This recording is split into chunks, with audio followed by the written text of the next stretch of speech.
Hello. Last night, two good friends of mine very tragically lost their husky to illness, which immediately brings to mind the occasion last year when my own husky was badly injured in an attack by two Rottweilers. Thankfully, he survived, but when you lose a dog or come very close to losing a dog, gets to you because dogs are so central to our lives. Which is one of the reasons why I've been raising money for Dogs Trust and various other related causes ever since his attack. But here's a story about huskies. A husky, just the one. In the beginning of the world, the old man, the grandfather, sat atop the mountain with the old woman, the grandmother, and with dog. And the three of them looked down from the great mountain, with eyes as good, if not better, than any eagles. They could survey the great vastness of the world around the mountain. They saw the seasons come and they saw the seasons go. They saw the creatures of the land coming and growing, the plant people, the four-legged people, the winged people, the crawling people, the swimming people. All of the different people of the land coming and going.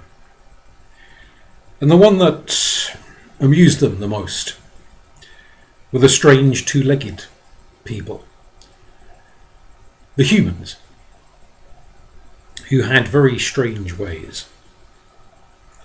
They watched them in the spring trying to track down rabbits and deer and various other animals to hunt for food. But their noses were not very good. And the old grandfather said to the old grandmother, why do they not succeed in their hunts? We've watched them go on a dozen hunts. They've only caught one rabbit in the course of a dozen hunts. Why are they so poor at it? And grandmother said, it's their noses. They can't smell so well. And dog said, why do they not have better noses? And every now and then he would take pity upon the humans down on the earth and shout, it went to the left! The rabbit went to the right! The deer, it's up ahead of you behind those trees! Use your nose! And the humans down below, when they heard the great echoing voice booming out above them, would shiver and quake and run hither and yon, and the rabbit or the deer or whatever it was that they were after would scurry away. And as often as not, they would go hungry. And the dog shook his head and thought, what can you do? You try to help them. What can you do? And there were days when they would watch the humans on the Great Plains where there were no trees or boulders or anything for the rabbits and the deer and the antelope and so forth to hide behind.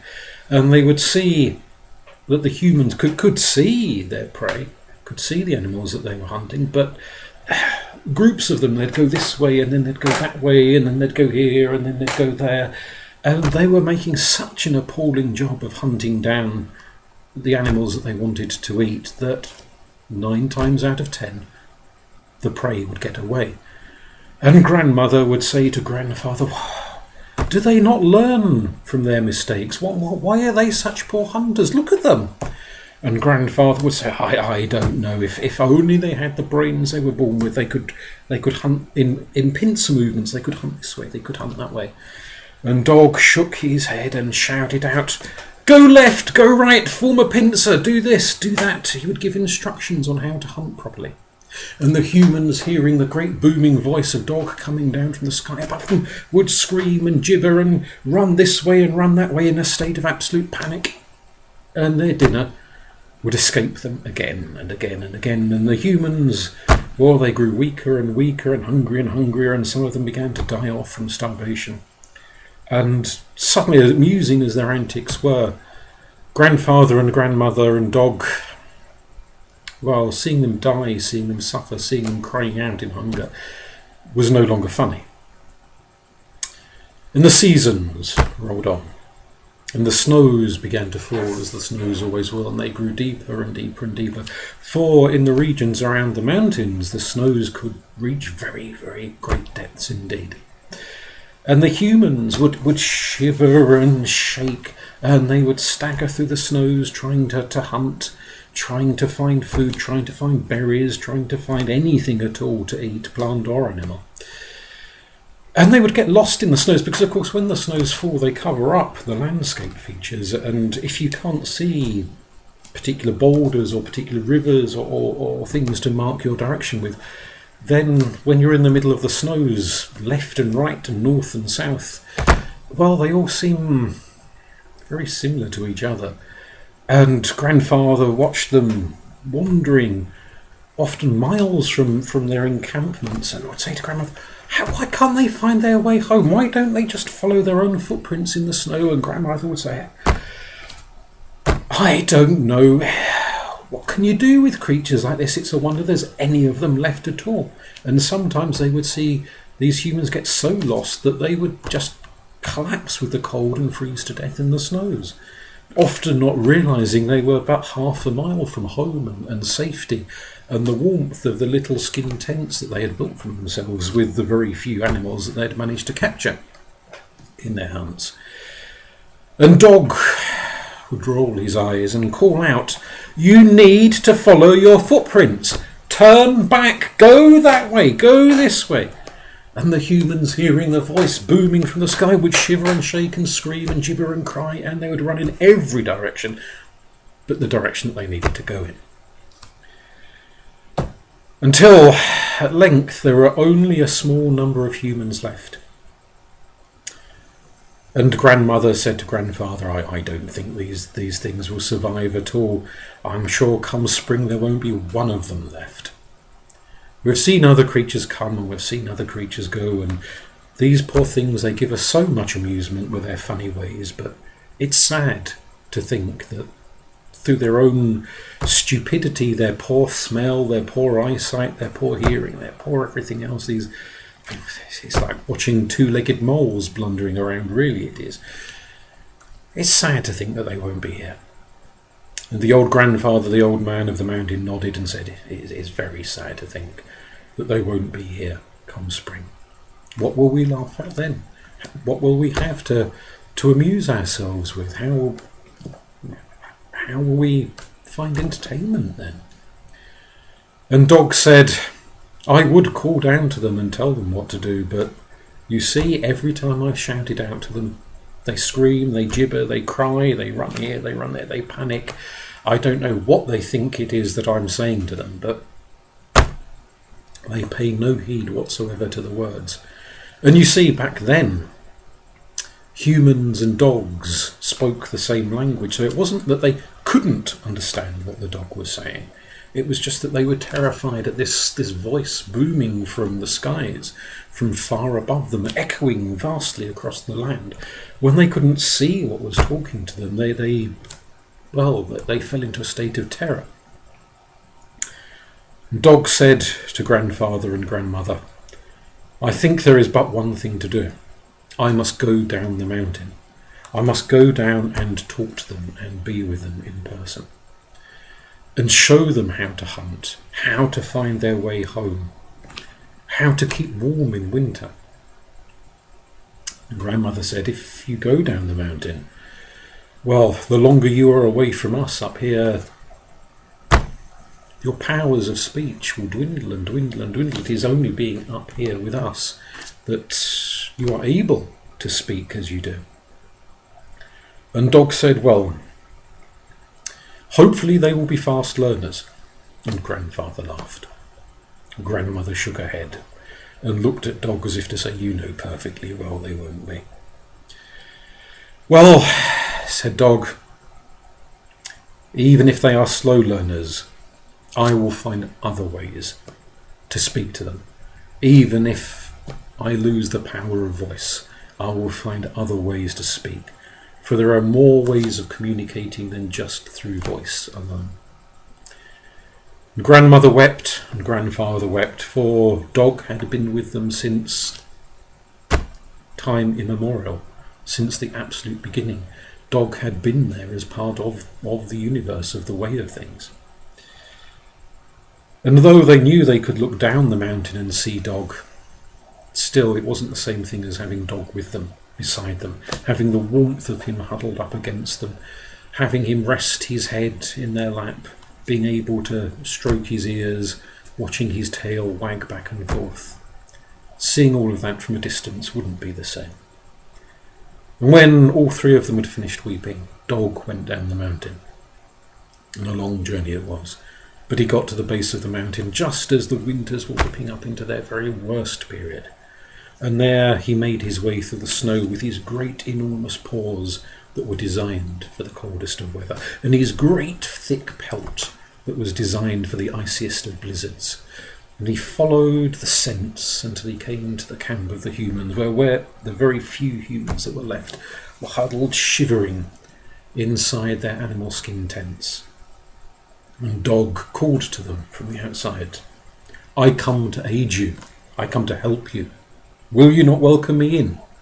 And the humans, they peeked out through the tent flaps and they saw this strange beast, unlike anything they'd ever seen before, covered in fur like a bear, sleek and grey like a wolf, but with eyes like a human's, and with the voice of a human. And they said, "What are you?" And Dog said, "Well, I am Dog.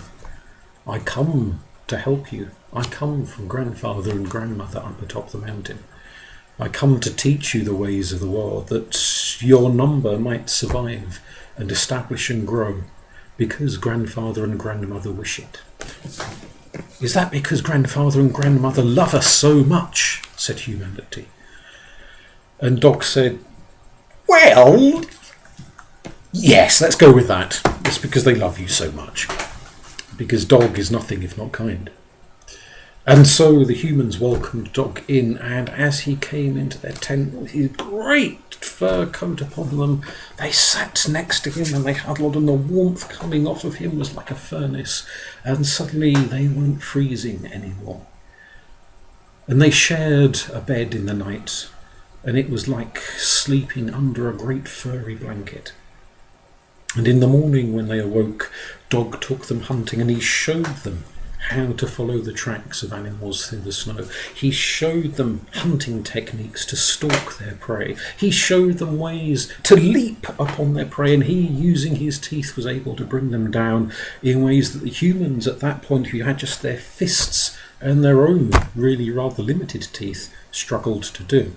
And seeing the sharpness of his teeth, some of those humans, in the course of time, and it did take them an awfully long time, but some of them thought, well, maybe we could whittle bits of wood into the shape of sharp tooth ends, and they started creating spears and other weapons. And some of them began to chip at stones and create things that looked like a dog's tooth that could be tied to the end of a pole or used as a knife, used as a spearhead, used as an axe head, to improve not only their hunting but gradually through their ingenuity, other things too.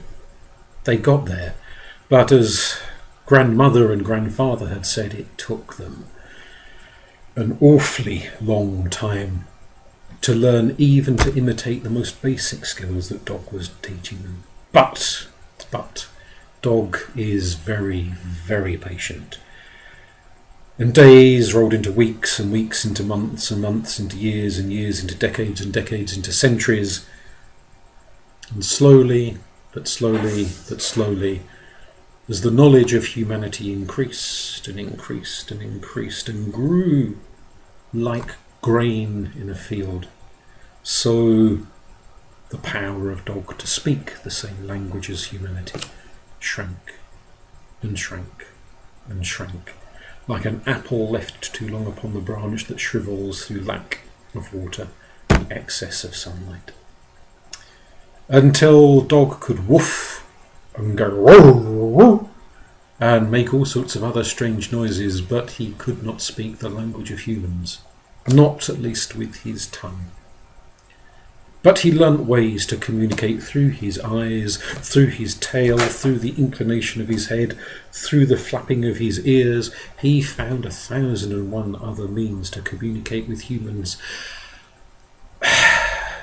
And the brighter of the humans learnt to understand.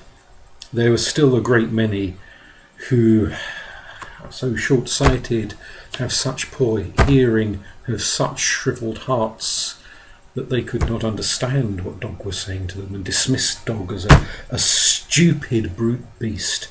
And some of them, in time, became so shriveled in their hearts that they would ill-treat Dog and Dog's children, and his grandchildren and his great-grandchildren. They would beat them and torment them and torture them and misuse them because they had become as nothing on the inside. But Dog, no matter how badly treated he is, stays. Not because he is craven, not because he is snivelling, but because he loves humanity. Because he understands that grandfather and grandmother up the top of the mountain need something to laugh at. Heavens knows life can be bereft of laughter at the best of times. And humanity, for all that some of its members become warped and gnarled and twisted and diseased in their souls, still has enough goodness about it, still has enough kindness about it, still has enough gentleness and wisdom about it to make there be more good days than bad, more loving humans than wicked humans. Come the day, of course, when there are more wicked than loving, then Dog will undoubtedly go back up the mountain to regain his speech and leave us to our fate, and that will be a dark day indeed.